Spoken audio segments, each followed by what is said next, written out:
আলহামদুলিল্লাহ আপনারা আমার কাজ পছন্দ করেন, এর জন্য আমি আরো কাজ পাচ্ছি, আরো আলহামদুলিল্লাহ I am earning a good amount of money.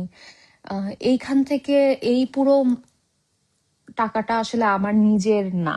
আমার কাছে যেটা মনে হয় যে আল্লাহ আমাকে এই অপরচুনিটিটা দিচ্ছে যাতে I can do something, I can help others. Of course আমি আমার দরকারে, আমার ফ্যামিলির দরকারে আমি তো যথেষ্ট টাকা খরচ করছি, কিন্তু এর একটা পোর্শন আমি ট্রাই করি যে কুকুর বিড়ালদের জন্য দেয়ার, এর একটা পোর্শন আমি ট্রাই করি পিপল ইন নিড, যে মানুষগুলো আমি জানি যে they have no way to survive.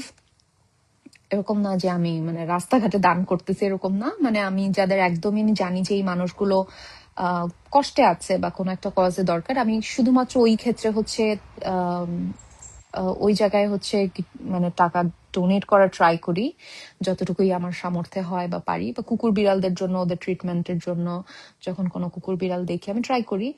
এটা আমি শুধু করি বলবো না, এটা অনেক মানুষ করে। আমি আমি এই কুকুর বিড়াল নিয়ে হ্যান্ডেল করার সময় আমি জেনেছি যে আচ্ছা এটা থাকুক, কিছু হবে না। আম, অনেক স্টুডেন্টস যারা হচ্ছে অনেক বেশি আর্নও করে না, আম, তারাও কিন্তু অনেক ডোনেট করে। হ্যাঁ, যদিও ডোনেট করার আগে আপনারা একটু চেক করে নিয়েন যে ফেসবুকে অনেক সময় ভুয়া অনেক পোস্ট থাকে। আমি অনেকবার এরকম ভুয়া মানুষের কাছে টাকা ডোনেট করে আমি পরে দেখছি যে actually good cause they don't use it. So আপনারা অবশ্যই দেখে নিবেন। বাট আমি দেখেছি যে এটা আসলে কে কত টাকা ইনকাম করছে ওইটার উপর ডিপেন্ড করে না। অনেক মানুষ আছে যারা they earn not that much, but they are doing a lot for animals. তো আমার কাছে এগুলো অলওয়েজ আমাকে ইন্সপায়ার করে। I love people like that.